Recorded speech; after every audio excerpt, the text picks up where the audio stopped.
Salut, salut frères et sœurs, restez bénis que la paix demeure sur vous. Donc je remercie tous ceux qui regardent mes vidéos, qui prennent le temps de m'écouter, qui commentent, qui les partagent aussi, hein. N'hésitez pas à partager si c'est un message qui vous a plu. Donc si vous vous sentez exhorté par mes vidéos, je remercie le Seigneur. Et comme je l'ai tant expliqué, hein, moi je suis pas là pour enseigner, hein, je suis pas là pour vous enseigner.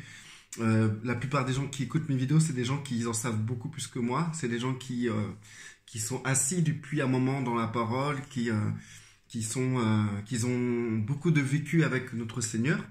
Je mettrai jamais, je me mettrai jamais en avant par rapport à ces gens-là. Pour moi, des personnes qui sont en Christ depuis, allez, 20 ans, 30 ans, 40 ans, ou même plus longtemps, ou même un peu moins longtemps, c'est des personnes qui ont marché dans la foi, malgré toutes les circonstances, malgré tous les problèmes qu'ils ont pu avoir. Ils sont toujours en Christ, ils croient toujours en Christ, ils gardent fermement cette alliance qu'ils ont grâce à Christ. Et ce sont des vrais adorateurs du Père, puisque ils essayent dans leur vie de faire la volonté de Dieu selon leur compréhension. Là, je vais parler d'un sujet qui est assez compliqué.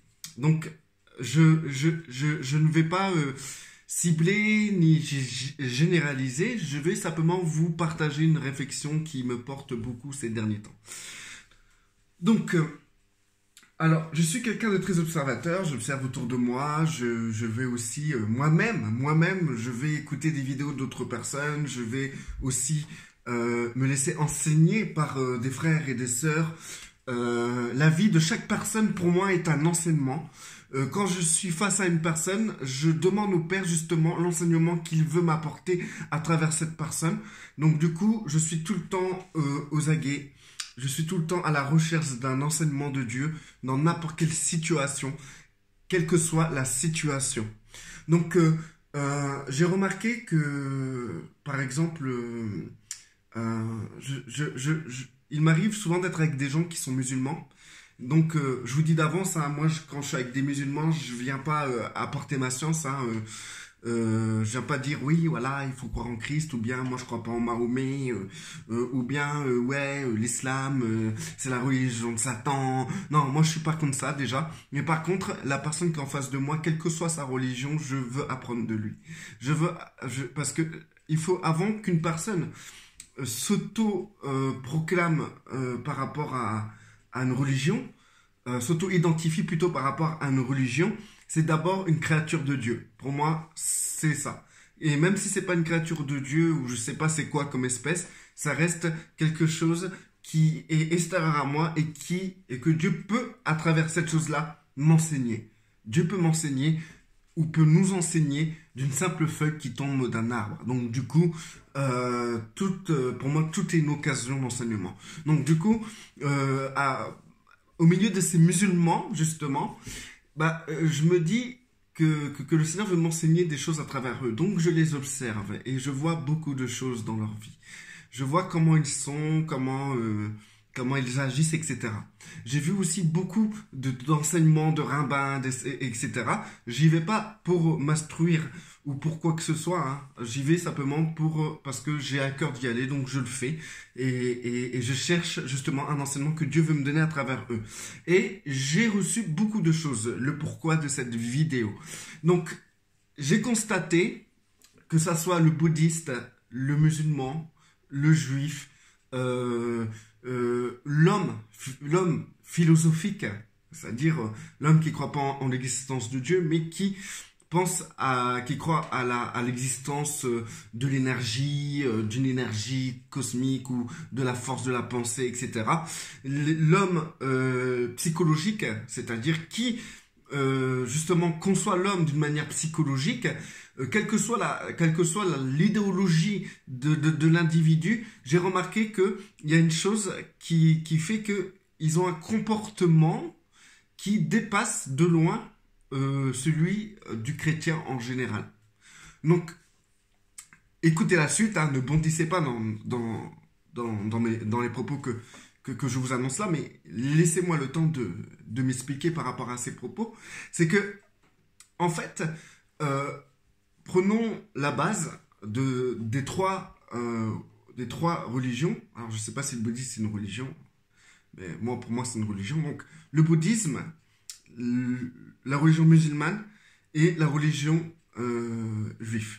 Donc, pour moi, les trois là, j'ai compris, j'ai vu que les personnes qui étaient sérieuses dans leur pratique, je ne parle pas des extrémistes, des gens qui sont carrément dézingués de la tête. Non, je parle des gens qui sont propres, qui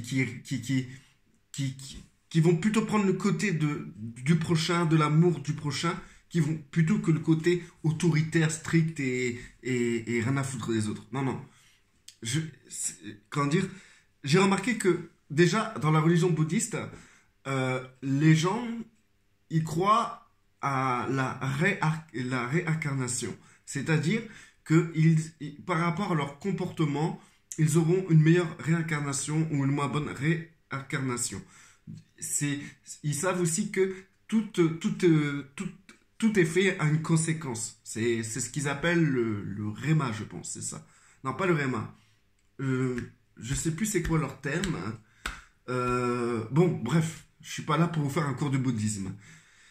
Pareil, pour le musulman. Le musulman, lui, croit que plus il va faire le bien, plus il va pratiquer les choses selon le Coran, plus il va bien faire les choses, plus il gagnera du poids devant Allah. Et donc, du coup, ils vont peser lourd sur la balance. Le bien va peser plus lourd sur la balance que le mal. Et c'est ça qui va les sauver. Et le juif, lui, il fait des mitzvahs. Alors, d'après ce que j'ai compris, c'est des actes selon la Torah, des actes bien selon la Torah, envers les autres, envers soi-même, envers Dieu, etc. Et plus il pratique de mitzvahs, plus il pratique de bonnes actions, en gros, plus il va aussi avoir des chances d'aller dans le monde futur et vivre pleinement une vie avec Hachem. Donc du coup, les trois là sont acteurs de leur salut, c'est-à-dire qu'ils doivent faire pour être. Donc du coup, ils vont s'appliquer dans ce qu'ils font. Et ça crée une forme de discipline assez importante, assez propre, assez disciplinaire. Discipline assez disciplinaire, bref. Du coup, nous, les chrétiens, quand je parle de chrétiens, je ne parle pas de la religion catholique, la religion évangélique, protestante, ou toute autre religion chrétienne, mais je parle à des enfants de Dieu, à des personnes qui, savent qu'ils sont sauvés par le moyen de la foi, parce qu'ils ont cru que Christ est mort pour nos péchés, pour nous racheter, et qu'il a été ressuscité au bout du 3e jour, qu'ils le croient fermement et qu'ils savent qu'ils ne peuvent pas être sauvés que par ce moyen, car nous sommes tous pécheurs, tous condamnés à la mort, et que la seule alliance que Dieu agrée aujourd'hui, c'est cette alliance qui est à travers Yeshua, Jésus-Christ, et rien d'autre. Donc, du coup, des chrétiens qui ont compris qu'ils étaient perdus et que grâce à ce que Christ a fait aujourd'hui, ils peuvent rentrer dans la gloire de Dieu, ils peuvent devenir enfants de Dieu, qu'ils reçoivent l'Esprit de Dieu en eux. Donc, c'est de ces chrétiens-là que je parle. Je ne parle pas des chrétiens qui qui participent à une religion quelconque. Donc, bien sûr, parmi les religions quelconques, on trouve des chrétiens dont j'ai décrit juste avant. Du coup, là, on rentre dans un autre univers avec les chrétiens. C'est qu'ils savent qu'ils sont sauvés. Non par leurs actes, mais par la foi. C'est écrit dans Romains, je vous invite à lire justement Romains. Les gens me reprochent et me disent, mais pourquoi tu ne prends pas les Écritures? Pourquoi tu ne nous lis pas les versets? Tu seras plus crédible. Mais moi, je dis tout simplement aux personnes de prendre leur Bible, de l'ouvrir, de la lire et ils verront que je suis crédible, tout simplement. Donc, dans Romains, c'est écrit, nous sommes sauvés par le moyen de la foi, et non par les actes, etc. Donc, du coup, ce que je peux expliquer par rapport à ce fait d'être sauvé par la foi et non par les actes, c'est que le chrétien a mis les actes carrément de côté. Je ne dis pas tous, bien sûr. Il y a des chrétiens qui sont des modèles, qui sont tellement brillants que pour les regarder, il faut mettre des lunettes de soleil. Et encore, et encore. Les lunettes, il ne faut pas qu'elles soient en plastique parce que ça pourrait fondre tellement qu'ils brûlent d'actes parfaits et de perfection divine. Donc, moi, je parle à des chrétiens moyens comme moi, peut-être comme vous qui m'écoutez. Donc, du coup, d'ailleurs, vous n'avez pas besoin de mettre de lunettes pour me regarder, d'ailleurs. Justement, au contraire, vous devez enlever les lunettes pour un peu plus me voir, parce que je brille tellement peu que mettre des lunettes, vous me verrez comme une ombre. Donc, du coup, enlevez vos lunettes de soleil si vous en avez déjà. Pas besoin avec moi, hein, je ne suis pas le modèle. Mais du coup, les chrétiens, justement, ont cette fâcheuse tendance à bien comprendre qu'ils sont sauvés par la foi. Et ça crée un comportement un peu détestable chez les chrétiens. Ils savent qu'ils ont juste à mettre les pieds sous la table, à mettre les mains derrière le dos et attendre. Ils sont sauvés. C'est la vérité. C'est la vérité. Vous êtes sauvés par le moyen de la foi. Pour que nul ne puisse se glorifier, pour que nul ne puisse se dire que moi j'ai été sauvé parce que j'ai fait ça. Non. Vous êtes sauvés par le moyen de la foi. Donc du coup, les actes, ça passe après ou quand on a le temps ou quand on en a envie. Et c'est ça le problème. Ça crée quoi? Ça crée que nous avons des musulmans qui savent se discipliner dans leur vie. Nous avons des juifs qui savent se discipliner dans leur vie. Nous avons des bouddhistes qui savent se discipliner dans leur vie. Nous avons des êtres humains non croyants, philosophes ou psychologues qui savent se discipliner dans leur vie. Quand on voit leur vie, elles sont nickel, elles sont propres. Ils se tiennent bien, ils savent comment parler à leur prochain, ils savent ne pas manquer de respect à leur prochain, ils savent respecter leur prochain. Par exemple, moi, à mon travail, il y a des musulmans et je suis étonné de voir leur comportement. À chaque fois qu'ils ont à manger, ils demandent aux autres s'ils en veulent et tout, ou bien ils ont un sandwich, ils coupent leur sandwich, ils demandent à personne de la vie s'ils veulent ou pas un morceau, ils coupent le morceau, ils proposent, jusqu'à temps que quelqu'un prenne le morceau. Si personne ne le veut, dans ces cas-là, le gars se sent libre de manger son repas, librement, sans se culpabiliser que quelqu'un a peut-être faim et qu'il mange devant quelqu'un qui a faim. Donc du coup, c'est tous des comportements qui sont, je trouve, qui sont bien et qui correspondent beaucoup à ce que notre Seigneur Yeshua nous a enseigné d'ailleurs. D'aimer notre prochain comme nous-mêmes, de faire du bien à celui qui nous fait du mal, de tendre notre joue, etc. L'enseignement de Yeshua dans sa discipline envers l'autre, nous pouvons le trouver à travers des musulmans, à travers des juifs, à travers des bouddhistes, à travers des gens du monde qui ne croient pas en Dieu. On peut retrouver ce comportement-là encore plus que chez les chrétiens. C'est quelque chose que j'ai pu observer. Bien sûr, comme je vous ai dit, il y a des exceptions à la règle. Il y a des gens qui brillent de mille feux. Ces gens-là, ils sont indétrônables. C'est des boss de chez boss. Mais nous devons nous poser la bonne question.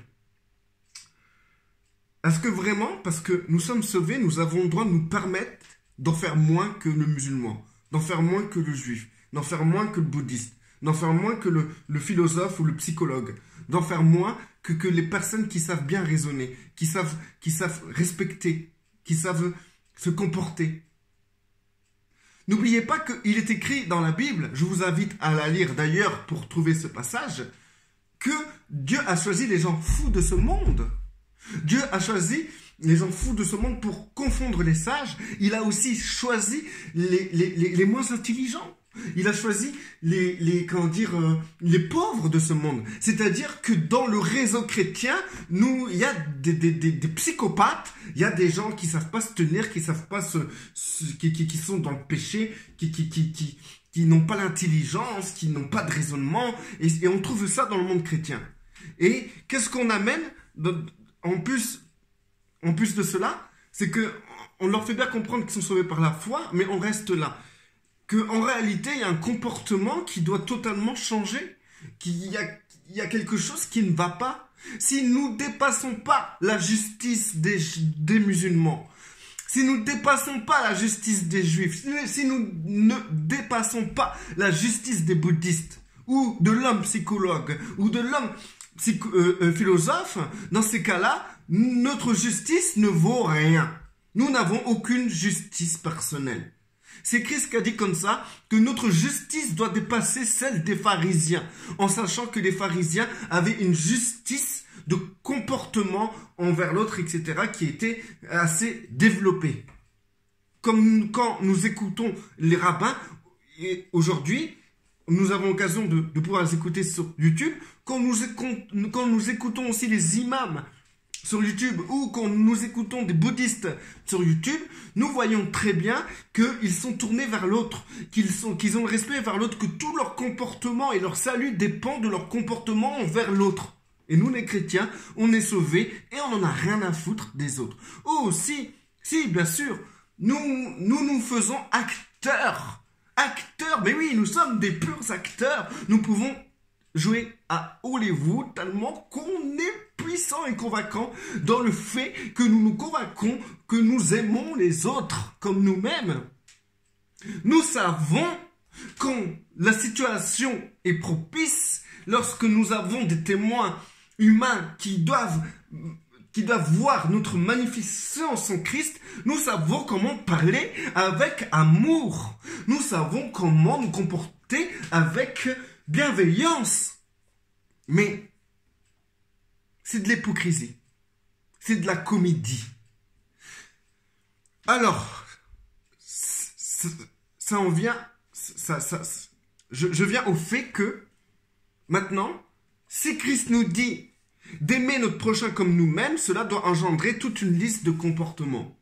Si Christ nous dit de faire du bien à celui qui nous fait du mal, ça nous oblige, dans notre justice qui est celle du Christ, d'établir une liste de comportements dans laquelle nous allons nous comporter pour pouvoir honorer ce verset qui dit de faire du bien à celui qui nous fait du mal. Nous devons nous rétablir dans les actes. C'est pas des actes pour être sauvés, mais c'est une justice qui doit dépasser celle des pharisiens, comme Christ nous l'a demandé. Donc du coup, nous devons maintenant réfléchir sur nos actes, sur nos comportements. Les Juifs font des mitzvahs, des bonnes actions. Les musulmans, ils savent qu'ils doivent agir selon le Coran et aussi faire des bonnes actions pour être sauvés. Les bouddhistes, ils ne veulent pas être réincarnés en mouche, mais en fleurs. Ou atteindre le nirvana. Ils doivent avoir un comportement. Et que ce soit les Juifs, les musulmans ou les bouddhistes, leur comportement est souvent établi par rapport à l'autre, par rapport au prochain. Christ, qu'est-ce qu'il nous a donné? Une justice qui est aussi un ordre de comportement envers le prochain. Et Christ nous demande justement que cet ordre de comportement envers le prochain soit une justice pour nous, dans nos actes, et qui dépasse de loin celle des musulmans, celle des juifs, celle des bouddhistes, etc. On en est loin, frères et sœurs. On en est très loin à cause de notre flemmardise. Parce que nous savons que tout est déjà joué, nous sommes sauvés. C'est vrai, au fond. À quoi ça sert de prendre la tête d'essayer de plus être un Babylonien et de chaque jour t'exercer à faire des mitzvahs, c'est-à-dire à te comporter bien envers ton prochain, à quoi ça sert? Parce que au résultat, t'es sauvé quand même. Les musulmans, ils sont obligés de faire ça parce que sinon, pour eux, ils vont en enfer. Les juifs, ils sont obligés de faire ça pour eux, sinon ils pourront pas être avec Hachem. Donc, pour les bouddhistes, ils sont obligés de faire ça pour pas devenir une mouche ou une crotte de lapin. Donc, du coup, nous, on se sent moins obligés que d'agir bien, correctement, selon un ordre précis. C'est facile de dire, ouais, mais il faut aimer ton prochain. Oui, ok, mais aimer son prochain t'amène à avoir quel genre de comportement envers ton prochain. Comment tu vas te comporter pour manifester cet amour envers ton prochain. C'est pas tout de dire j'aime mon prochain. Combien de fois j'étais dans des assemblées et que j'ai vu des gens qui me détestaient, ça se voyait dans leur regard. Et qui sortent comme ça. Ah non, moi j'aime mon prochain comme moi-même. Menteur. Menteur. Arrête de mentir, s'il te plaît. Bref. Soyons honnêtes envers nous-mêmes. Soyons honnêtes envers nous-mêmes. Donc, qu'est-ce qu'ils font les Juifs? Les Juifs, selon la Torah, ils étudient la Torah, le comportement des prophètes, des rois, etc. De tous les textes, des textes qu'ils ont chez eux. La Torah que nous, on appelle l'Ancien Testament, chose qu'ils n'aiment pas qu'on dise. Et du coup, ils vont faire toute une étude comportementale pour induire des enseignements dans le corps des Juifs, pour qu'ils puissent comprendre le comportement qu'ils doivent avoir envers leurs prochains, envers eux-mêmes, envers Hachem. Donc du coup, ils se retrouvent dans une situation où il y a des cours, des études et aussi une pratique très précise pour pouvoir être bien aligné avec tout ce qui concerne les mitzvahs. Ensuite, pareil pour les musulmans. Les musulmans vont étudier tout ça, etc. Et ils vont établir tout un système comportemental pour que leur acte soit précis et visible quand même. Les bouddhistes, c'est la même chose. Ils vont méditer, ils vont avoir des pensées. Ces pensées, ils vont faire des phrases, ils vont en faire des méditations, etc. pour pouvoir ensuite les mettre en pratique dans leur environnement. Nous, les chrétiens, on est sauvés, c'est tout, on est sauvés. Et on doit aimer notre prochain comme nous-mêmes. Je sais que je dois aimer mon prochain comme moi. Je suis chrétien depuis longtemps. Tu ne dois pas m'apprendre que je dois aimer mon prochain comme moi-même. Je le sais très bien. J'aime mon prochain comme moi-même. Ne vous inquiétez pas. Je le sais. Mais dans la pratique, ça donne quoi? Du coup, ce que je vous invite à comprendre, c'est que si les musulmans font comme ça, si les juifs font comme ça, si les bouddhistes font comme ça, si même les psychologues, ces philosophes, ils font comme ça, dans la pensée positive, l'énergie, s'ils sont bien ordonnés, coordonnés, etc., dans ces cas-là, nous, les chrétiens, pour que nous puissions avoir des actes qui dépassent la justice des autres, là, qui sont bien coordonnés, il faut que nous puissions aussi nous coordonner par rapport à la pratique des choses. Vous allez me dire, ben moi, t'inquiète pas. Moi, tout à l'heure, j'ai vu un SDF, j'ai donné un billet. Moi. Mais t'as sûrement donné un billet à un SDF, bravo.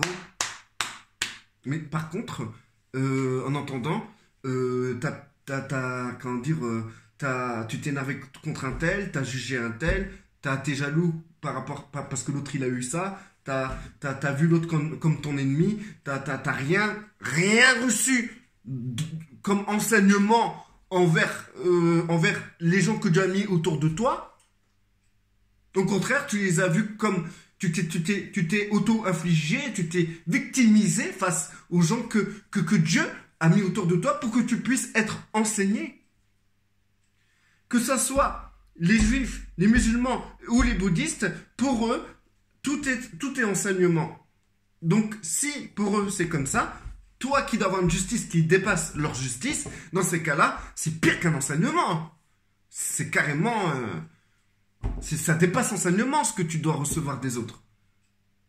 Tu dois dépasser leur justice. Tu dois dépasser leur raisonnement. Tu dois dépasser tout cela. Donc, si déjà eux, ils en sont là, toi, tu dois être plus loin. Mais aujourd'hui, moi, quand je regarde des chrétiens, je regarde certains musulmans et je regarde certains juifs ou certains bouddhistes, j'ai l'impression que ces gens-là pratiquent encore mieux les versets de ce que Christ nous a dit que nous-mêmes. Parce que nous, on n'a pas cette pression de devoir bien faire pour être sauvés. Donc, si eux, ils se mettent la pression dans leur justice, toi, tu dois te mettre une double pression dans ta justice. Mets-toi une double pression dans ta justice. Christ a dit, si votre justice ne dépasse pas celle des pharisiens, je ne connais pas la suite du verset, mais si vous l'avez, je vous invite à l'écrire en dessous. Mais ce que je tiens à vous dire, Christ nous demande une justice qui dépasse leur justice. À vous de jouer. À vous d'agir. À vous de réfléchir. C'est la honte quand même d'avoir un péché qu'on a depuis qu'on a été converti, quoi. Depuis qu'on est venu à Christ, on porte encore un péché qui est encore là depuis des années. Moi, j'ai vu mon comportement envers mon prochain, c'était pitoyable. Quand je voyais même des musulmans me reprendre. Ça m'est arrivé, par exemple, j'étais au travail, un chef, il m'a dit d'aller plus vite, et je lui ai dit tout simplement, oui, bon, il y a des gens, ils vont plus vite que moi, c'est pas content de tuer quelqu'un d'autre. Et j'ai vu des musulmans autour de moi choqués de ce que j'ai dit.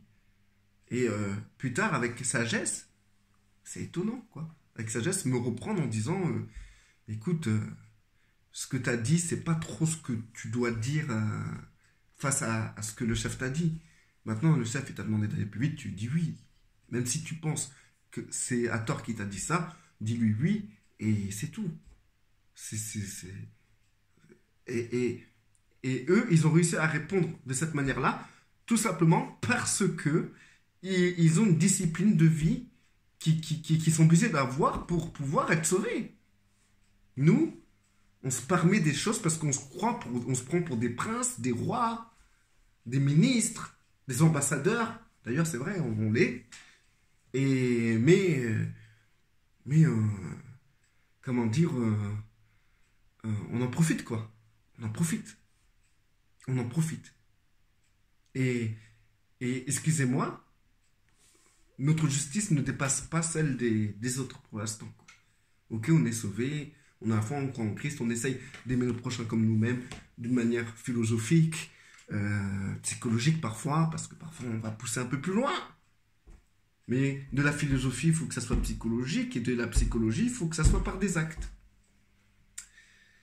Concret, précis, palpable. Et avec l'esprit qui est en nous, cela doit être supérieur aux gens qui nous entourent. Restez bénis, que la paix demeure sur vous, et reste sur vous, et arrêtez de faire les pachas du Seigneur. Plutôt, arrêtons, parce que moi, je me mets dedans. Ah, je suis sauvé, de toute façon. Je pêche, imaginez-vous, je pêche et tout. Je fais un péché, je commets un péché et tout. Dans ma tête, je me dis, ah, j'ai péché et tout. Ah, c'est pas grave. Ah, Seigneur, je te demande pardon, Seigneur. Pardonne-moi, Seigneur. Allez, j'avance.